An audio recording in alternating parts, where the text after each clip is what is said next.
Lección número 10. Disposiciones para leer la Biblia y la lección divina. Hoy vamos a hablar de esto, cómo hemos de leer la Sagrada Escritura, porque ¿verdad que estamos dispuestos a ser unos lectores asiduos de la Biblia? ¿No estamos hambrientos del mejor alimento para nuestra alma? ¿No queremos, como los discípulos de Emaús, que arda nuestro corazón mientras Jesús nos explica las Escrituras y reconocerlo cuando nos parte el pan?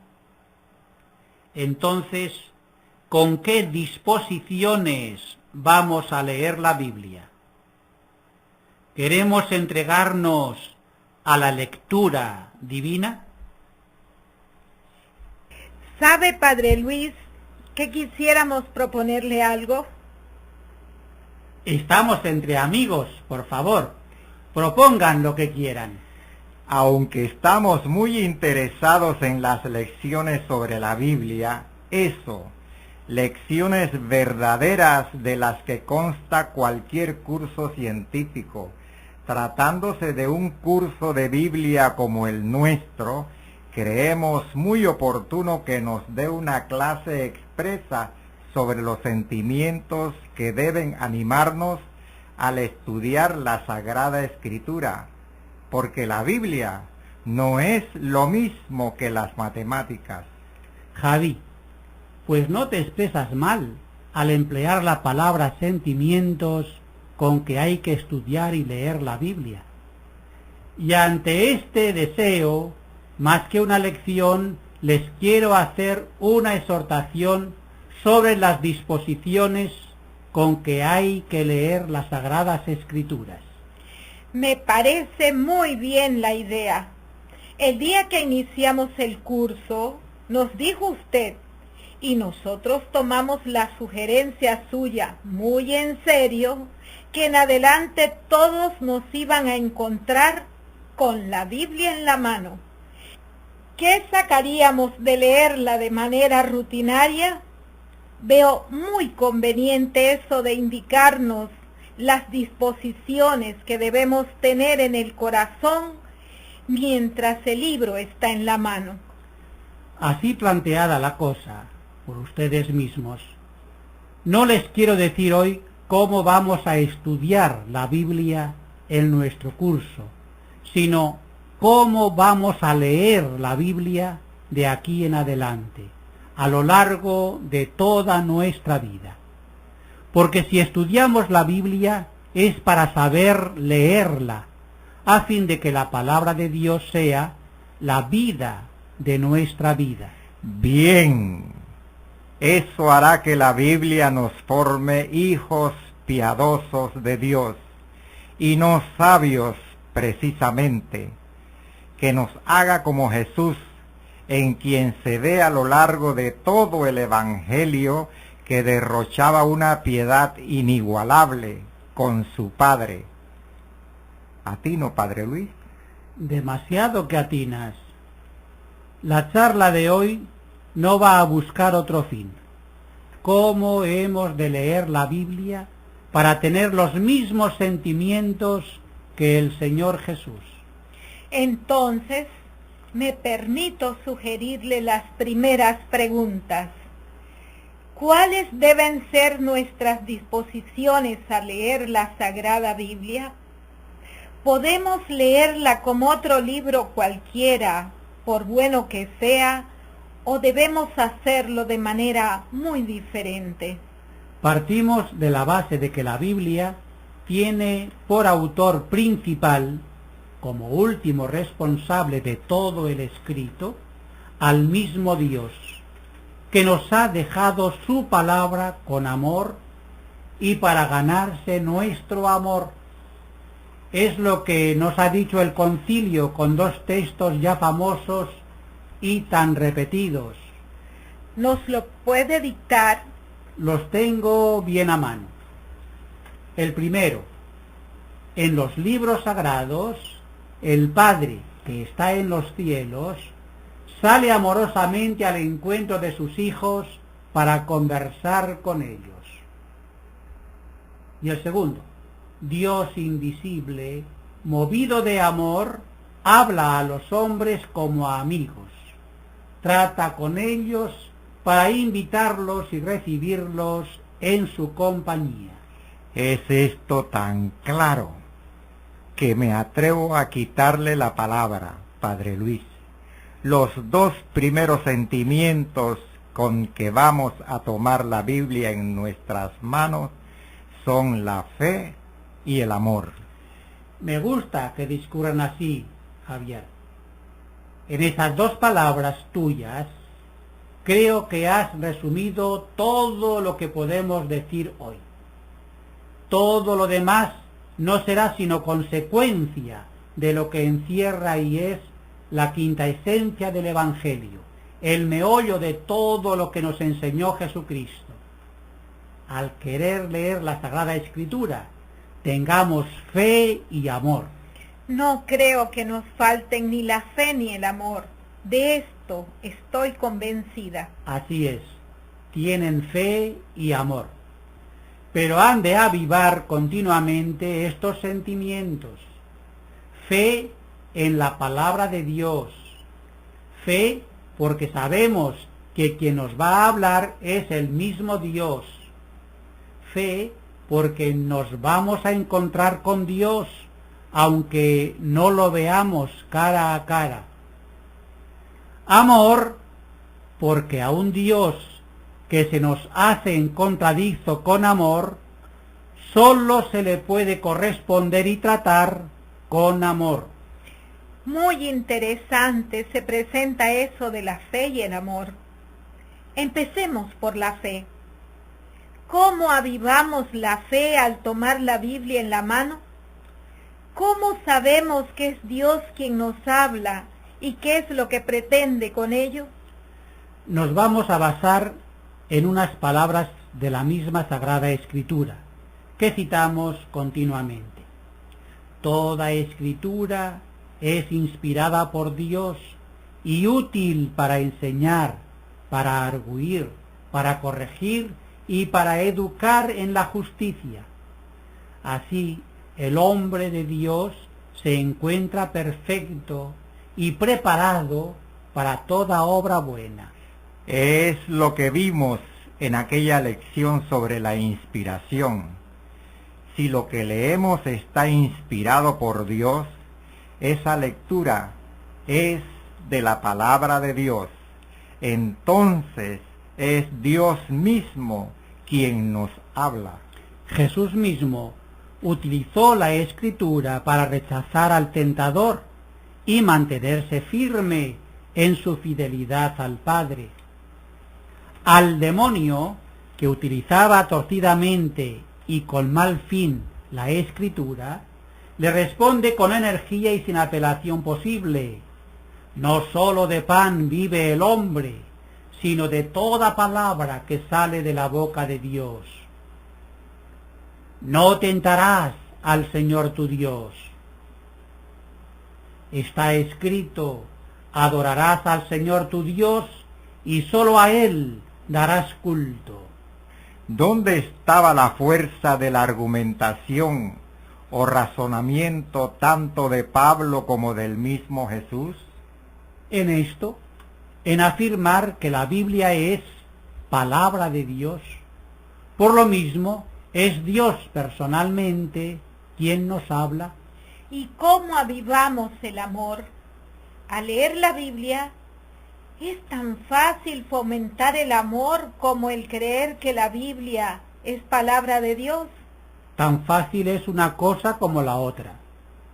Cuando el concilio nos dice que Dios nos habla por medio de la Biblia, nos viene a decir que Dios hace con nosotros lo mismo que con Moisés, pues cita este texto: Yahvé hablaba con Moisés cara a cara, como habla un hombre con su amigo.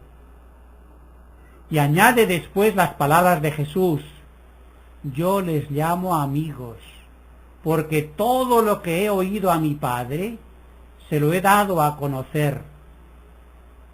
Amigo verdadero es quien no se guarda un secreto, sino que lo confía todo a aquel en quien confía y a quien ama.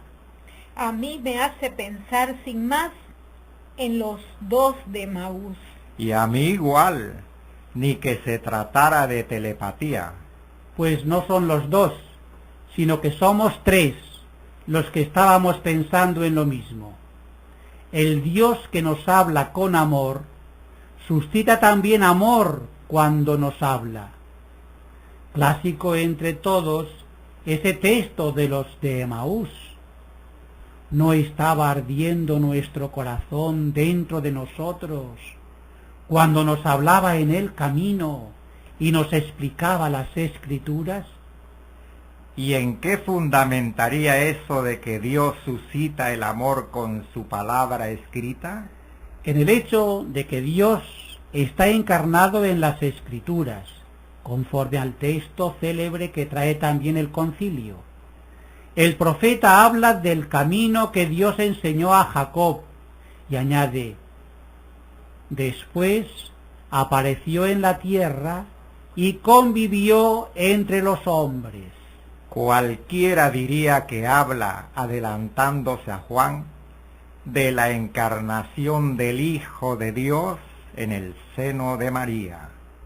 Pues no es eso, ya que se refiere a la palabra que Dios dirigió después a Moisés, y de la cual añade: felices nosotros, Israel, pues se nos ha revelado lo que agrada al Señor. Como se ve, a la Biblia nos podemos acercar con amor, sabiendo que vamos a sacar amor. Pues sí, el salmista, que sabía esto muy bien, nos dice cuál era su sentir ante la palabra de Dios. Me adelanto a la aurora, espero en tu palabra, mis ojos se adelantan a las vigilias de la noche, a fin de meditar en tu promesa. Tu palabra es la verdad.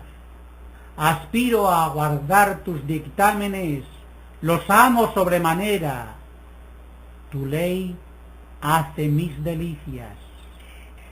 Pero aquí habla el Salmo solo de la ley, o sea, de aquellos 5 primeros libros del Pentateuco atribuidos por los judíos, y también por nosotros hasta ahora, solo a Moisés. Era la ley de Dios, sus mandamientos, el célebre decálogo y las otras prescripciones. No. Si leemos atentamente ese largo Salmo 118, la ley, los dictámenes, la promesa, eran para el salmista toda la revelación y toda la palabra de Dios contenida en las Sagradas Escrituras, como pueden ser para nosotros, sobre todo, los evangelios, los hechos, las cartas y demás escritos del Nuevo Testamento. No tengo que decir que a mí me gusta esto de leer la Biblia con amor, y que la Biblia nos comunica amor al leerla. Rosy, pero a mí me da la impresión de que falta algo. La Biblia la leemos ciertamente con sentimientos de fe y de amor. Hablar con Dios, tratar con Dios, comunicarnos con Dios en plan de amigos. Pero yo creo que ese amor debe manifestarse en nosotros de una manera u otra. Así es, porque con la lectura de la Biblia, con ese trato con Dios, pretendemos llegar a la perfección cristiana. Es lo que nos ha dicho Pablo, para corregirnos, para formarnos en el camino de la santidad, para hallarnos perfectos ante Dios, para estar dispuestos a practicar toda obra buena, O sea, que la palabra ha de ser llevada a la vida. Yo pienso que, de no ser así el trato con Dios, lo podríamos comparar con el de dos amantes que dicen quererse, pero están siempre peleados. Basta que uno quiera una cosa para que el otro haga lo contrario. Y si leemos la palabra de Dios y no acomodamos a ella nuestra vida, ¿de qué nos va a servir? Esto que dice Javier nos lo dice el apóstol Santiago, con su rudeza habitual y con una comparación simpática. Si alguno se contenta con oír la palabra sin ponerla por obra, se parece al que contempla su cara en el espejo. Efectivamente, se contempló, pero dio media vuelta y al punto se olvidó de cómo era. En cambio, el que considera atentamente la ley perfecta de libertad y se mantiene firme, no como oyente olvidadizo, sino como cumplidor de ella, practicándola, será feliz. La cosa está clara. Para Santiago como para Pablo, la ley perfecta de la libertad es la revelación cristiana, lo que nos dijo, enseñó y mandó Jesucristo. Me vienen ganas de poner una comparación muy de mujer, si es que me lo permiten. Nosotras somos muy aficionadas al espejo. Es nuestro idolillo que llevamos siempre en la cartera de mano. Nos miramos en él continuamente. Si vemos una manchita que nos afea la cara, a limpiarla inmediatamente. Si es algo más serio que una suciedad, estamos dispuestas hasta la cirugía plástica. ¿Lo digo bien? Demasiado bien. La Biblia, espejo del creyente, nos hace ver todo lo que nos afea ante Dios, y con su ayuda nos disponemos a los mayores sacrificios a fin de hacer lo de Jesús. Yo hago siempre lo que a mi Padre le agrada. Al hablar de la lectura de toda la Biblia en general, en especial de lo que más nos puede interesar, vuelvo a mi idea de antes, que cuando los textos nos hablan de la ley, no se trata solamente de los 10 mandamientos, sino de toda la revelación. Por lo mismo, lo aplicamos a la lectura de toda la Biblia tan bella, pero en especial a lo referente a Jesús en el Nuevo Testamento. Hoy se suele hablar mucho de la lectio divina, así con una expresión latina. ¿Qué quiere decir? Me gusta, Javi, que lo hayas preguntado. Con la lectio divina estamos volviendo a la tradición más pura y más bella de la lectura de la Biblia en la antigua Iglesia. Si eso era lo que se hacía desde el principio de la Iglesia, tenía que ser cosa buena. ¿Tienen algunos testimonios de los santos y doctores más antiguos? San Cipriano, el obispo y mártir de Cartago, se asiduo a la oración como a la lectura. Habla tú con Dios, hable Dios contigo. San Ambrosio, el gran obispo de Milán, a Dios hablamos cuando oramos, a Dios escuchamos cuando leemos sus palabras. San Agustín, doctor genial como ninguno, tu oración es una charla con Dios. Cuando lees, te habla Dios. Cuando oras, tú hablas con Dios. San Jerónimo, el máximo doctor de la Biblia, a su dirigida Eustoquia, la noble virgen romana, en lo secreto de tu aposento, que tu esposo se recree contigo. Cuando oras, hablas a tu esposo. Cuando lees, él te habla a ti. Preciosos, como amantes, como esposos. Pero, ¿en qué consiste la lectio divina? ¿En qué consiste? ¿Cómo se hace? Lo digo en pocas palabras. Dicte, Padre Luis, que esto es muy importante. Tengan presentes solo estos puntos fundamentales y que resumen todo lo que se dice hoy de la lectio divina. Primero, escojo la página o el hecho o la simple sentencia que deseo para hoy. Lo leo todo seguido con paz, con tranquilidad. Segundo, acabada la lectura, vuelvo al principio y ahora me detengo en cada palabra, en cada expresión, sin prisas, mientras suscite en mí un pensamiento que me llene. Medito profundizando en todo lo que he leído.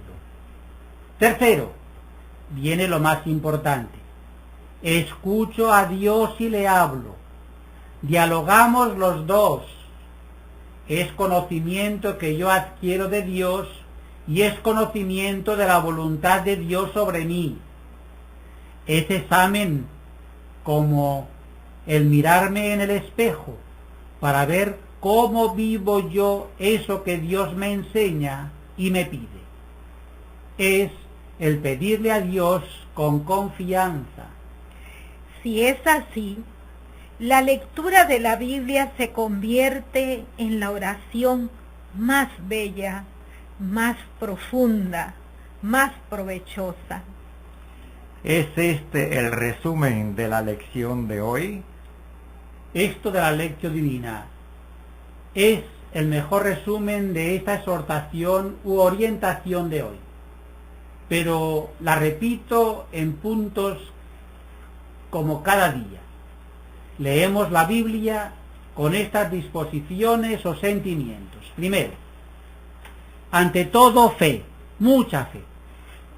Es Dios mismo quien nos habla. Segundo, después amor, mucho amor. Me habla Dios porque me quiere. Me habla porque quiere entablar conversación conmigo en plan de amistad, de tú a tú, como amigos verdaderos. Tercero, finalmente, hablamos con Dios, nos miramos en el espejo de su palabra para confrontar nuestra vida con la suya y conformarla al fin con la voluntad de Dios. Entonces, la lectura asidua de la Biblia será para nosotros, como nos dice el concilio, sustento y vigor, firmeza de fe, alimento del alma, fuente límpida de vida espiritual.